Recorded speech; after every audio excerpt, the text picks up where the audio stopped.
Hi, folks. It's Thursday, January 11th, and Ron will be here soon.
Hi, everybody. I hear some of you have had a little bit of difficulty with our sound. So I think a sound on our computer is up as high as it can get.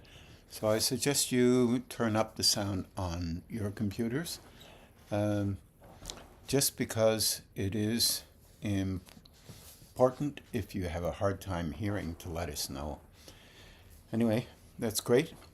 Looking forward to have some questions for the seminar on Saturday, and also looking forward to seeing you all. One question, the first question is a question by Ian Rimmer, and I'm honestly not sure whether I handled this before. Sometimes I will miss one or two. If I do miss your question, feel free to remind me, and I'll see if I can find it. Sometimes we miss printing them. This one is, in our spiritual growth, is it beneficial to aim to reduce our instinctive emotional system by redirecting these energies to a higher vibrational state? Before I comment on the redirecting, I'd just like to say something about the idea of shifting and changing our, let's say, our self as a goal, as it relates to I will do this and therefore I will become spiritually involved, that kind of thing. As if you are in control of it. It's hard for us to understand that our relationship with our personality is such that it is basically a construction that we have developed for the purpose of engaging with life. Now, that's kind of basically what I mean. We've developed it. Our problem is that we don't know that that's what we're doing, and we don't realize that those energies for us to do that are, let's say, coming out of these centers or chakras that are basically in alignment with how our species has developed. We don't like thinking like that because we have all kinds of views about who's more important, they're less important than us, whatever that means. It really basically doesn't have very much meaning in it, except that in our way of looking at things, since we're basically kind of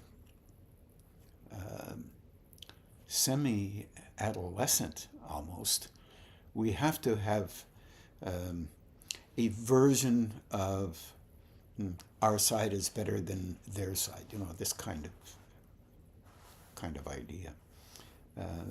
It becomes really important because in a kind of a way, this competition is in everything. And it includes saying so-and-so is more right than so-and-so, this kind of thing. And the so-and-so that is more right is usually an individual personality that relates to being us, whoever that us is. So I'm saying it like that to start off, because what you're really aiming at here, as Ian's question focuses on, kind of a very interesting thing. Our emotional disposition and our reactions and engagements with it drive us, because that's where we are. We often think that it's the mental aspect and we think it through and we don't do very much thinking. And that's annoying to anybody who hears us say that. But in a kind of a way, this emotional reflexive system that we have, this personality construct, comes out of that root gonad and solar plexus energy, let's say, windows, where energy comes into them and through them into us. One could say that's part of the soul's engagement. One could say that. And we use it unknowingly to express ourselves in a manner that we have learned how to engage and construct it with from the beginning of, let's say, being in the womb. Early seeds of how the world is externally, even if it is unknown to us. So those three centers are really very, very important as they relate to our species, because we're a part of the species. Whether you like that idea or not doesn't mean it's wrong. It just is. We are part of the species. So what you're really doing is not negating the emotional dispositional structure by redirecting.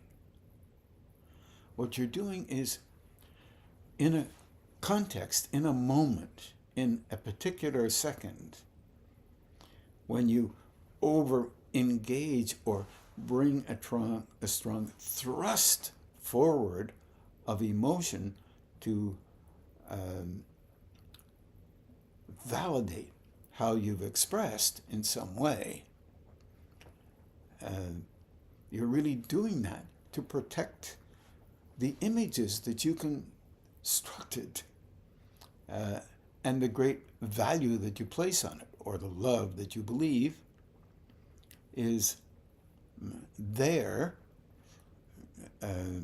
because you don't do anything other than re-interact with the patterns that you've already constructed. So if you redirect, you have to first see that you're doing something. Well, you also protect yourself so that you don't see it. Because if you did, you see, you have a tremendous potential. If you see it, you begin to shift it a little bit.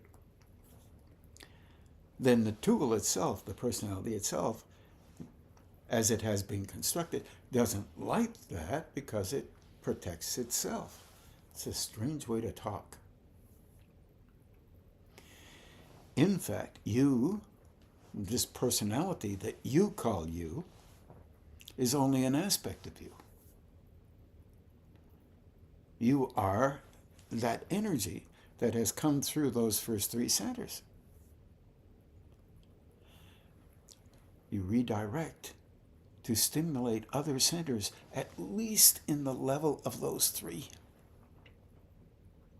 That's why the redirecting is really important also. It brings your attention off of your very important reflex that you've strategically constructed to pad your worth. It brings your attention off of that to opening up another center that eventually will shift enough to impact on the lower three. And this happens in the old traditions. They would try and fuse energy, bring energy up to the top of the head, which is, by the way, part of growing. But they did that relative to the physical form, which meant relative to, because the body is part of the personality, relative to the personality and its understanding and dictates beliefs, whatever it may be. So many, as they gain access to engaging with an interest and desire to grow, it has to be an honest one to the best of your ability, and then it engages somehow with a different flow coming in through these centers. Could call it higher states. Anything beyond where we are is a higher state. That means there's different levels of higher state. We do a collective higher state that makes us feel more important, but that isn't how it is. There are levels of engagement that are really basically preparations that will be involved with this personalization or personality to broaden out how you see that personality state, so that you begin to understand from a higher perspective, a spiritual, so-called spiritual perspective, you are seeing things less the same as you did before. And this is process.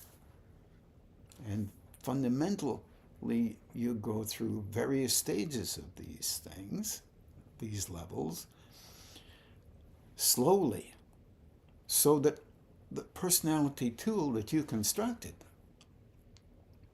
can be used for different processes or different ways of engaging with the world, energetically related and physically related. But that takes a long period of time, and our species is rather slow to allow that to occur because we have a fail-safe construct within ourselves. And that fail-safe is that the personality and how it's been constructed socially and familially, that was a difficult one for my tongue, from your family background, reasserts itself all the time, even when changes are occurring. And we're not taught to be able to watch it and understand that you don't need to agree with everything that is expressed by you. Because what we express is expressed in terms of value related to the process of growing. In other words, what you think of one day is very valuable, another day you see it as the early stages of something that moves towards something else. So the redirecting is to prepare the personality construct so that it can begin to understand that it can be fused all the way up to the top of the head, just energy moving through the body. And at the same time, that is just the next stage of a development rather than a final stage of what the personality believes to be something that's more important than anybody else, for example. It doesn't work like that. And this is difficult for us to understand. So in lieu of this, many of our exercises are to broaden out, first of all, help us to perceive that flow, and then realize, first of all, that that flow is what is happening inside of us. So we become aware of our physical intensities. No negation is in that. Just how it is. How you assess it, then you'll assess that based on what your hopes, wishes, and desires might be about being at some higher state. Hope you heard that. But that comes along with where we are as a species.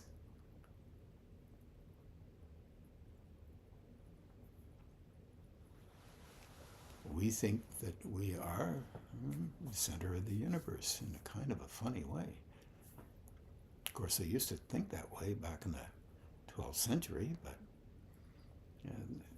things began to change a little bit. And they changed as time went on for the purpose of understanding that there was more. So basically, they said, oh, there's more? Well, throw the baby out with the bathwater. We don't want to just only think that another way of thinking is the only way to think. But we do that. That's what we do. You thought one way was really great, and then you start to engage with it more, and you find out it's not as great as it used to be. Now, the second way of acting is really great. It's the nature of how we tend to amass material to sanctify our kind of attempt to be ideal in kind of a way. As that energy, as we are prepared more and more and more, that energy of a higher state comes in relative to the ability of the individual to handle it. The problem with that is, it is subtle, gentle, loving, soft, not the same as our love for how we are in relationship to how we need to protect how we think we are. So it's a little foggy there, a little disconcerting, because the nature that we have is to kind of reminisce about our value. And we talked a little bit about that last Thursday. And it's okay as long as you can begin to understand that each of us are in this whole growing process, kind of together. The higher state thinks if one person can be helped, then if they can handle pulling back from the need to be greater than everybody else, maybe that could be helpful. Maybe. Entry in, as you become more and more aware, you become aware of subtler things. I'm not saying that's an easy thing. I'm saying you do become aware of subtler engagements with that flow. Meaning this, the root gonad and solar plexus that is being redirected so that those levels in those that you've attained are beginning to be settled in upper centers, but they're not settled in the same way. They're not ingratiating the personality. They're enabling the upper centers to open so that they can have an effect on the lower ones, so that they can be fused and synthesized for a purpose beyond what we have in our minds or in our reflexes related to our species currently. When you take a look at the world, it looks like as if it's going to be a while before that one can happen, but it can happen for some because it's a valuable thing to have happen that way. Then it slowly begins to affect the species. The species doesn't want to automatically become sweet and gentle and kind. Sometimes we would like to have it that way. But our species is a very physical-oriented species. We have a cycle. We live life for a fairly short period of time. One could say, and not talking about the outliners of this idea, but we could say we live at least up until somewhere between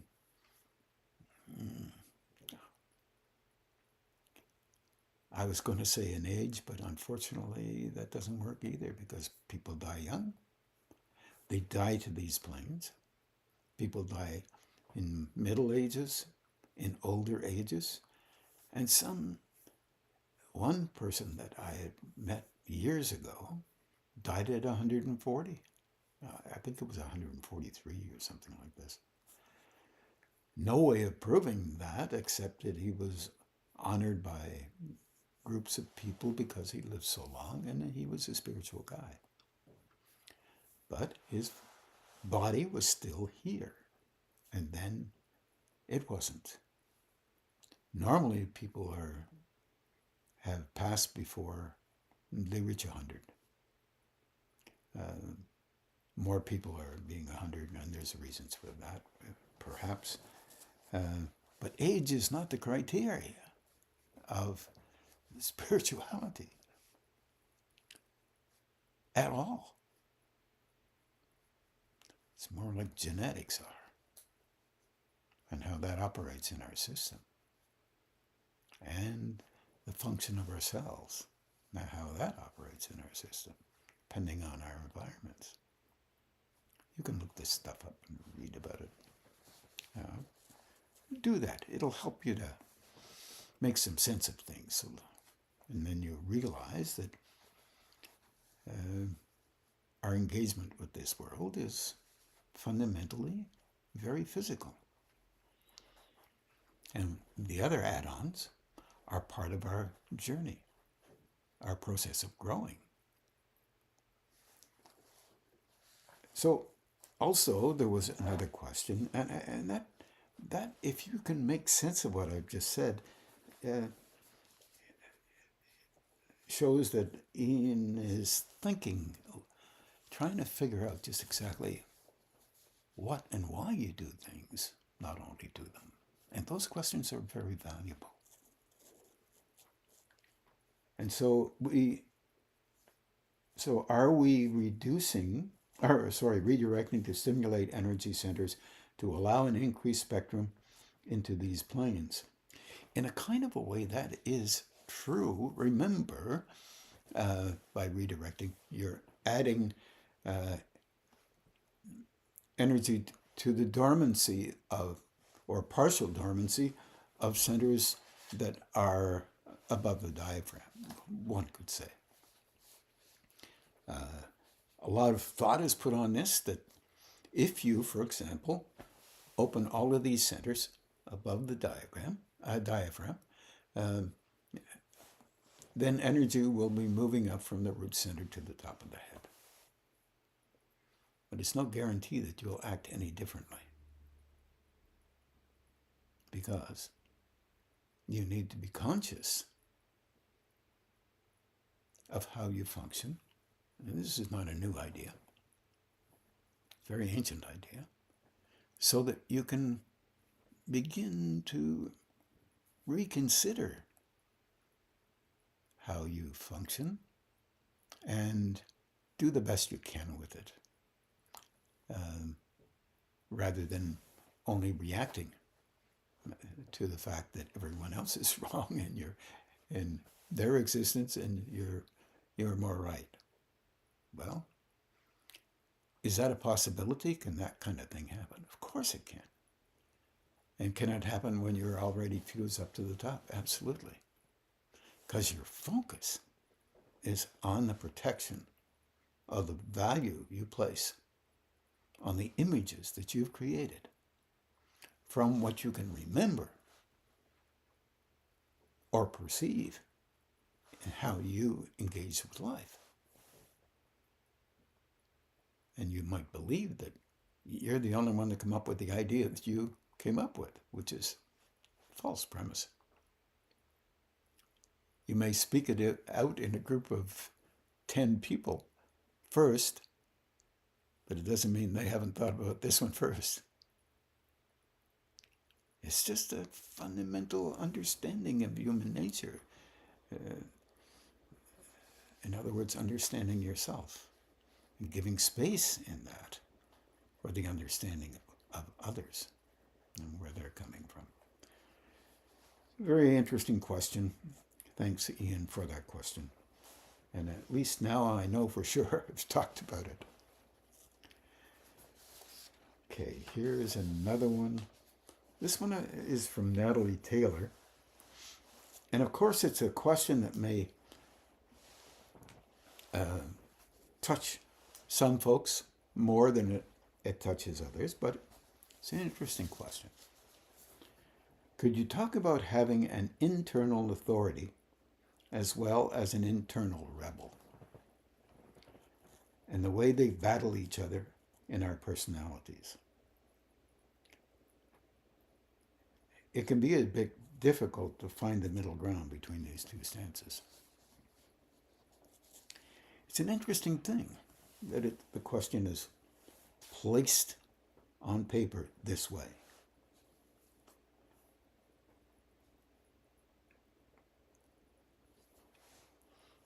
If you remember, that we have talked about this, Jenna, I'm not talking about Natalie only here, I'm talking to everybody. If you can remember that we, unknown to ourselves or known to ourselves, usually unknown, we see our parental background as an impediment to us as we grow. Impediment. We see our parental background as images that we declare, unknown to ourselves, as the way the world is and the way you need to be really a good adult. We don't know that we do this, but we do this. So, when I talk about parental background, I'm talking about the people who brought you up. Whatever that is.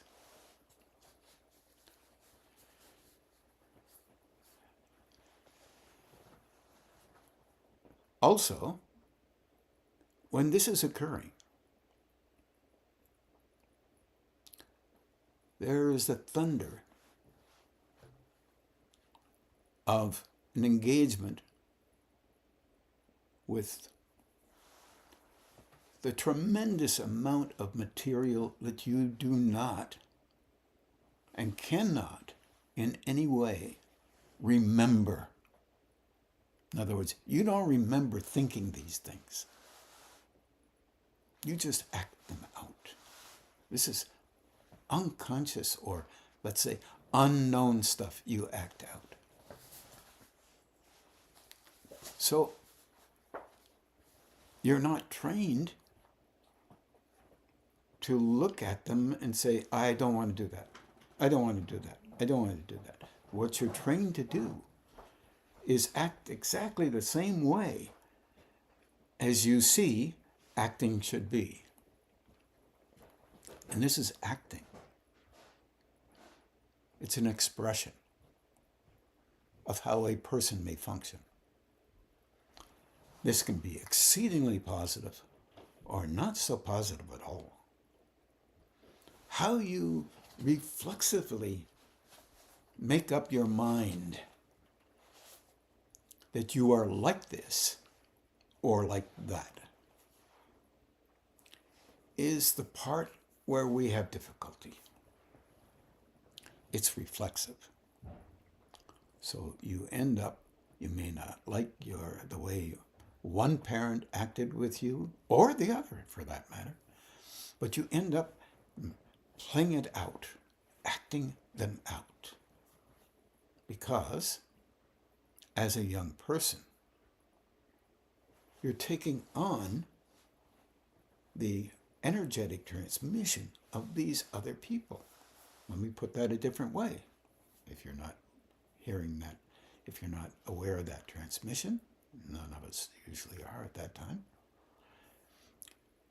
you are preparing to copy the way adults should be.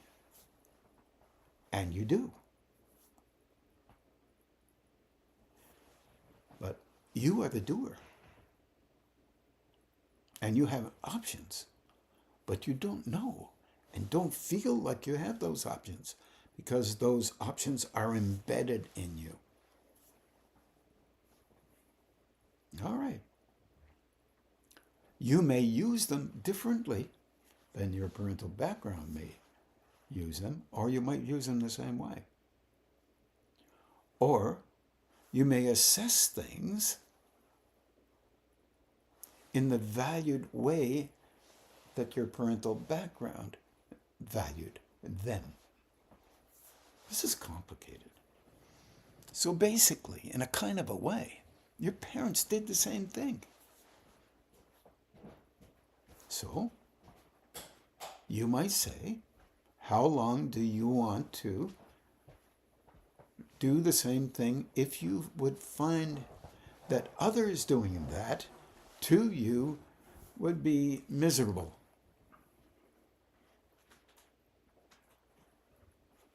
Would you want them to do that kind of thing to you? And you wouldn't. Maybe you would sometimes. Unknowingly, you might even search out people to remind you of what you don't want to be like. Relative to your assessment, mind you. Or you may not be able to assess any different than a relationship, within a relationship with other people. You would have to do the assessing similar to a parental background.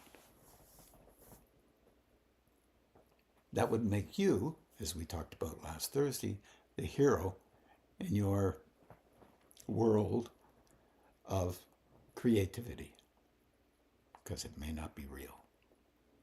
It's certainly not as real as you think it might be, while thinking it's totally real and it's the only reality. That's why it becomes important to not necessarily always agree with what you're saying or doing, and it's hard to take a look at it and do that. But there's no negation in that because we're creatures, physical creatures in a species that is prone to do that within each individual. That has existed, by the way, pretty well. Might be one or two exceptions, but, or at least that's what you would tell me. There's no negation in that. It's just smoke and mirrors in the background. But we don't like to think that we're a part of that, because that makes us feel uncomfortable. Also, it diminishes the value we place upon ourselves in relationship to others.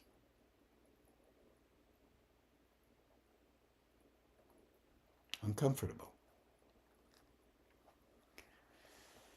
So in a kind of a way, internal authority is a fake authority. In a kind of a way, the internal rebel can be a fake rebel. Why? Because this may be a pattern relative to how others see the world that you've taken on and used it consistently for a purpose which allows you to be comforted by the idea that your parental background must care for you in some way because you do it so well. Wow. My hope is that most are laughing now, but I don't think that's probably the way it is, but because it's kind of funny.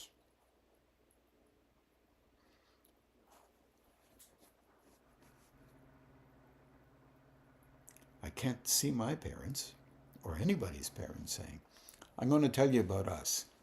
So I don't want you to be like us. By around that time when they could communicate, you're already similar to them. But I want you to take a look, and from here on in, your parent says to you, you're 8 or 10 or whatever it is, and here on in, you take a look around and see if there are other people that you'd like to be like. Oh, please. If you do that, you're doing the same thing. This is how we learn how to engage with life. There's no negation in this, except sometimes it's really uncomfortable. And nobody wants to start reconstructing a personality when they're 30 or 40 or 50 or 60 or 70. This is why spiritual growing is so difficult. It's not about starting over again. It's saying, okay, maybe I could do that a little less. It's finding out what the that is. And that's uncomfortable. So introducing a little bit of humor into all of this might be a really good idea for any and all of us. Yet at the same time, it's curious within us as individuals. It's sometimes kind of relieving to find out that you can see some things you could never see before. And then begin slowly to say, wow, maybe the next time I do that, I'll see it faster so I can slow it down a bit. That'll make a change. It may pop up someplace else, but that you'll have to see at another time. Why that helps is this. You start to make a space where you've been leaning strongly into how to function a certain way. You make a space in there for perceiving something beyond what you've reinforced as the way to be. Not a devaluation. It's a space.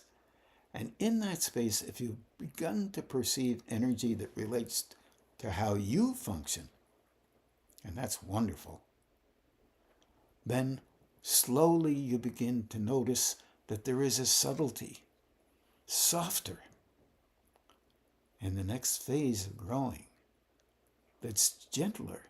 And you start to notice it here and there. And suddenly you're watching more and gentling just a bit more, and it begins to affect you. The dilemma is, at the same time, past way of functioning comes up every now and then because it wants to remain the apple of your eye. Because you might even think that you can't function unless you do it this way or that way. It's in the nature of all of us to do some of that. I'm going to leave that one with you for the reason that it's kind of a little bit complicated there. If you are responding emotionally, then you begin to understand that this process of growing is a profound thing.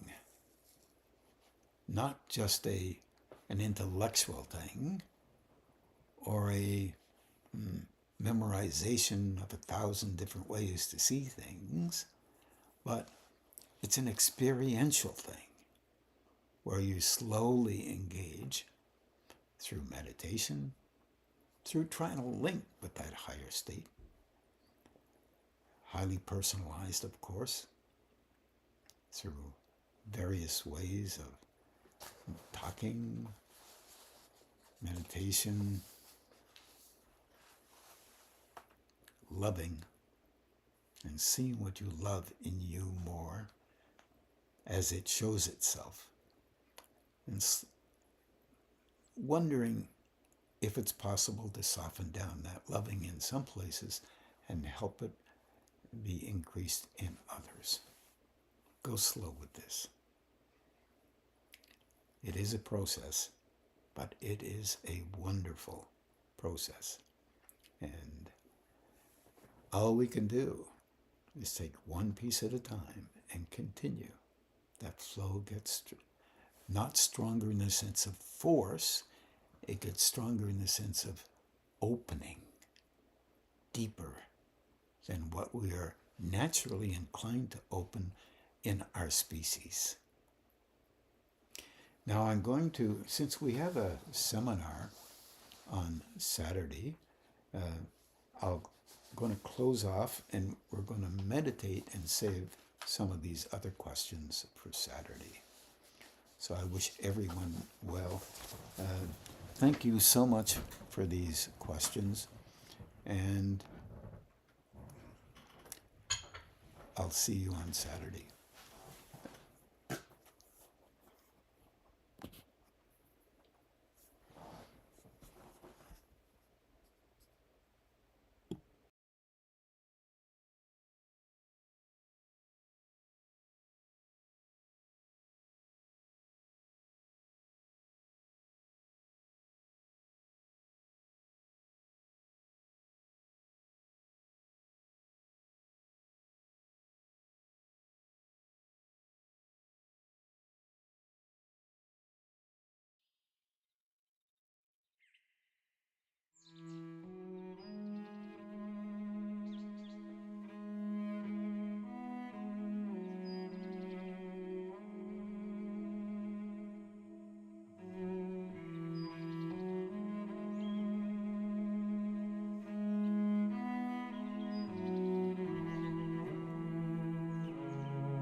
Ec in principium in die virtutis tuae, in splendoribus sanctorum. Ex ut celum ante Luciferum gelum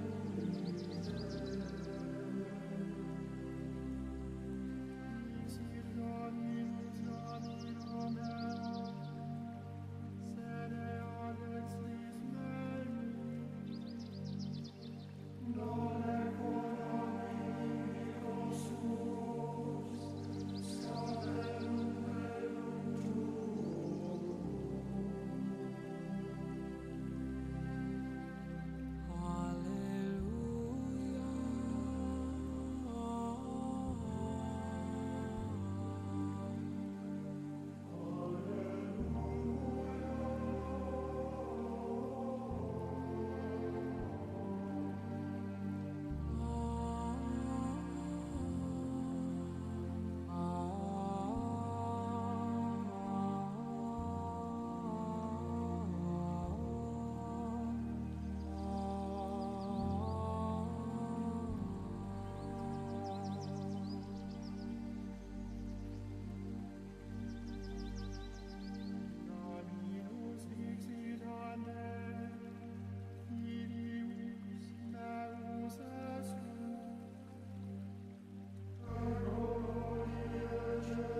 semper secula.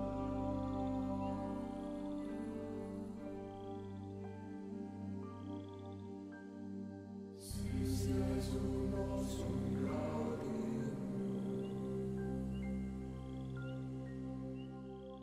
qui es futurus plenum, sit nostra inte gloria,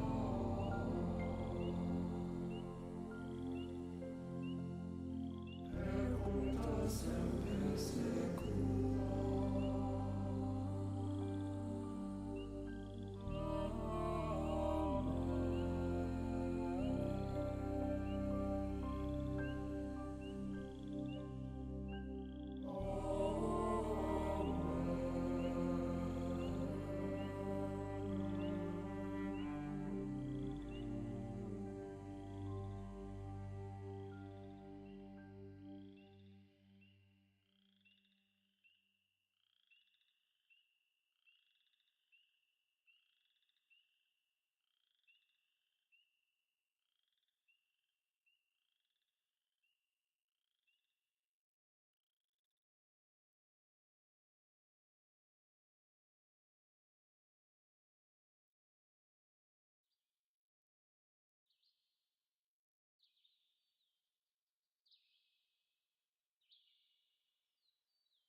Adoro te, devoro te, latent seitas, que subis figuris, vere latitas, tibi secor merum, totum sudici,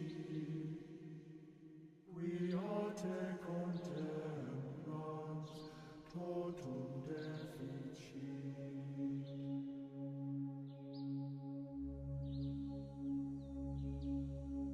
Visus tactus gustus in te fallitur, sed aditus solo tuto creditur. Credo qui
Now we'll just begin to do the balancing and grounding.